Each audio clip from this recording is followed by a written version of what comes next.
بسم اللہ والصلاة والسلام علی رسول اللہ وعلی آلہ وصحبہ ومن والاه اما بعد فاعوذ باللہ من الشیطان الرجیم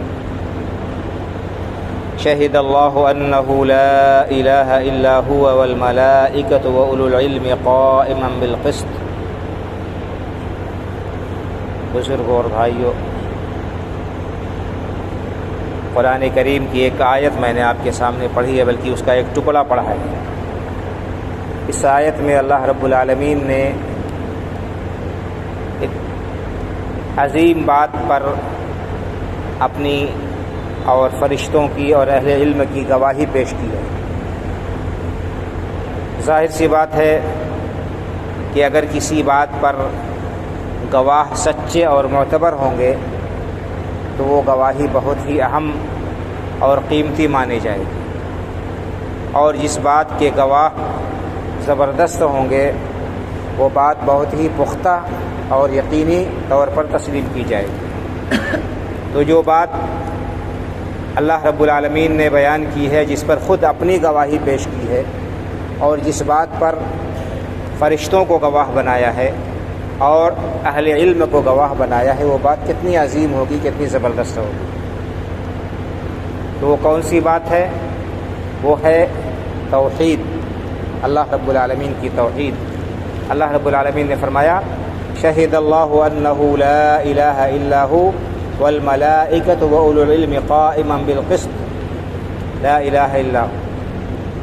اللہ اس بات پر گواہ ہے کہ اس کے علاوہ کوئی معبود نہیں، وہی اکیلا عبادت کے لائق ہے، اور اس بات پر اللہ کے ساتھ اس کے فرشتے بھی گواہ ہیں اور اہل علم بھی گواہ ہیں جو انصاف کے ساتھ قائم ہیں۔ پھر اللہ نے دوبارہ یہ بات بیان فرمائی کہ لا الہ الا ہو، اللہ کے علاوہ کوئی بھی معبود حقیقی نہیں۔ تو یہ ہے توحید جس پر اللہ نے اپنی گواہی پیش کی۔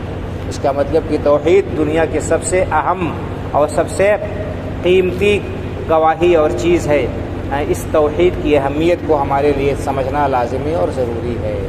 یہ توحید ایسی چیز ہے کہ دنیا میں سب سے پہلے انسان سے اسی کا مطالبہ ہے، اور آخری مطالبہ بھی دنیا سے جاتے ہوئے یہی ہے کہ انسان توحید ہی پر مرے، اور قبر میں سب سے پہلا سوال جو کیا جائے گا وہ اسی کے بارے میں ہے۔ حدیث میں آیا ہے کہ جب فرشتے جب بندے کو دفن کر کے اس کے گھر والے لوٹ جاتے ہیں تو کچھ ہی دور جاتے ہیں کہ دو فرشتے آتے ہیں اور اس مرنے والے کو، جس کو دفن کر کے اس کے گھر والے اس کے متعلقین لوٹتے ہیں، اس کو بٹھاتے ہیں اور اس سے 3 سوال قبر میں کرتے ہیں۔ اور سب سے پہلا سوال یہی ہوتا ہے کہ من ربک، تمہارا رب کون ہے، اور دوسرا ما دینک، تیسرے من نبیک، تمہارے نبی کون ہیں صلی اللہ علیہ وسلم۔ تو سب سے پہلا سوال کیا ہے؟ آخرت کی منزل میں، قبر میں، یہی توحید کے بارے میں ہوگا۔ ان تمام چیزوں سے ہمیں توحید کی اہمیت سمجھ میں آتی ہے، آنی چاہیے، لیکن افسوس یہ ہے کہ آج ہم مسلمان ہونے کے باوجود، اسلام کا دعویٰ کرنے کے باوجود بھی توحید کی اہمیت سے واقف اور باخبر نہیں ہے، اور ہمارے اندر بہت ساری جو ہے ایسی باتیں پائی جاتی ہیں، ایسے عقائد، ایسے رسم و رواج اور ایسے معاملات پائے جاتے ہیں جو توحید کے سراسر منافی ہیں، جس سے توحید پر آنچ آتی ہے اور ایک مسلمان کا ایمان مخدوش ہوتا ہے۔ تو ہمیں چاہیے کہ ہم اس کو سمجھیں۔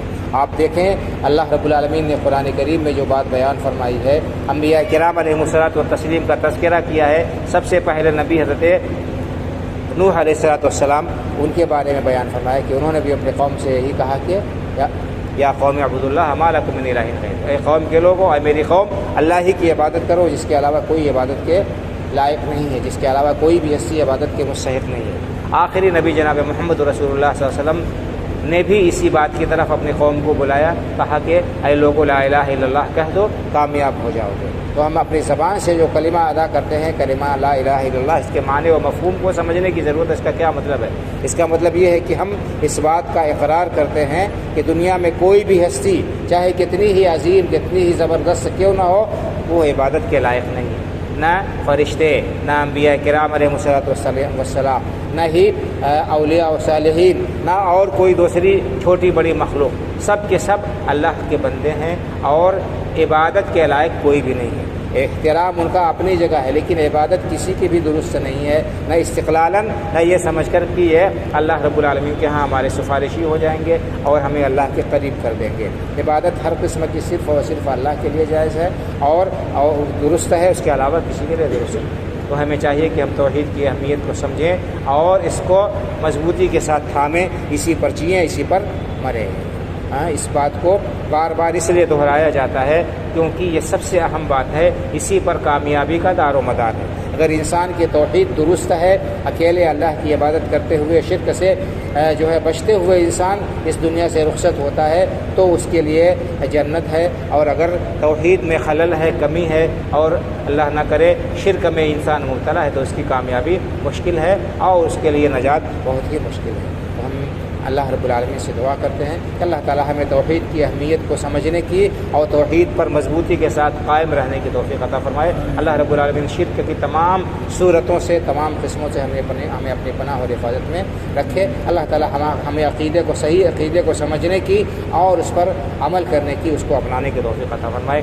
آمین۔ وآخر دعوانا ان الحمد للہ رب العالمین، وصلی اللہ علی نبینا محمد وعلی آلہ وصحبہ اجمعین، والسلام علیکم ورحمۃ اللہ وبرکاتہ۔